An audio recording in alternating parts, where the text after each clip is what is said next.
Guys please நான் உங்ககிட்ட ஒன்னே ஒன்று நான் கேட்குறேன். நான் இத்தனை நாள் என்னோட சேனலில் நான் வீடியோ போடல. இந்த கரும்பு பூச்சை இவனுக்காகவே நான் போட வேண்டியதாக இருக்குது. அவன் சின்ன பையன், அவனை திட்டவும் மனசு வரமாட்டேங்குது. ஆனால் அவன்லாம் இன்னும் ஜென்மனே தெரில. கருமம் என்ன சொல்கிறது. ராகுல் டிக்கி ப்ரோ இறந்தது நம்ம எல்லாருக்குமே கஷ்டம். ஏன்னா ஒரு ஃபன் வீடியோ எல்லாமே ரொம்ப மிஸ் பண்ணுவேன். இனி நான் எல்லாருமே மிஸ் பண்ணுவோம். அவரோட ஃபாலோவர்ஸ் ஃபேன்ஸ் எல்லாருமே மிஸ் பண்ணுவோம். இந்த நாதாரி புச்சவன் அவன் சின்ன பையன் கொடுவை அன்புவா அவன் என்னங்க அவனெல்லாம் அன்ஃபாலோ பண்ணிடுங்க. அவனெல்லாம் மதிக்கவே மதிக்காதீங்க.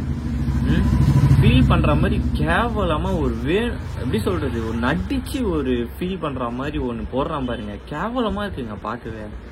ஃபேமிலிஸ் நம்மளோட ராகுல் அண்ணா இறந்துட்டாங்க ஃபேமிலிஸ். எனக்கு ரொம்ப மனசு ரொம்ப கஷ்டமா இருக்கு ஃபேமிலிஸ். நம்ம யூடியூப் சேனல் ஸ்டார்ட் பண்ணதுலேருந்து நம்ம அண்ணாவோட வீடியோ தான் நிறைய எடுத்து போட்டிருப்போம் ஃபேமிலிஸ். அந்த அண்ணா நம்மளுக்கு அந்த அளவுக்கு சப்போர்ட் பண்ணியிருந்தாங்க ஃபேமிலிஸ். ஆனால் அந்த அண்ணா பார்த்தீங்கன்னா இப்போ இறந்துட்டாங்க ஃபேமிலிஸ். எனக்கு ரொம்ப மனசு ரொம்ப கஷ்டமா இருக்கு. எப்படி இறந்தாங்கன்னு பார்த்தீங்கன்னா நேற்று நைட்டு ரோட்ல 10 ஆப்பில் பைக் ஆக்சிடென்ட் ஆகி இறந்துட்டாங்க ஃபேமிலிஸ். இப்போ ரொம்ப மனசு ரொம்ப கஷ்டமா இருக்கு. அதனால தான் ஃபேமிலிஸ் நம்ம பைக் ஓட்டமும் பார்த்து பத்திரமா நம்ம ஃபேமிலிஸ்ல ஓட்டுங்க ஃபேமிலிஸ். ரொம்ப ஸ்பீடால யாரும் பைக் ஓட்டாதீங்க ஃபேமிலிஸ். ஏன்னா நம்மளோட வாழ்க்கை ஒவ்வொரு நாளும் ஒவ்வொரு செகண்டும் நம்மளுக்கு முக்கியம் தான் ஃபேமிலிஸ். அதனால பைக் ஓட்டுற எல்லாரும் பார்த்து பத்திரமா சேஃபா ஓட்டுங்க ஃபேமிலிஸ். Love you families.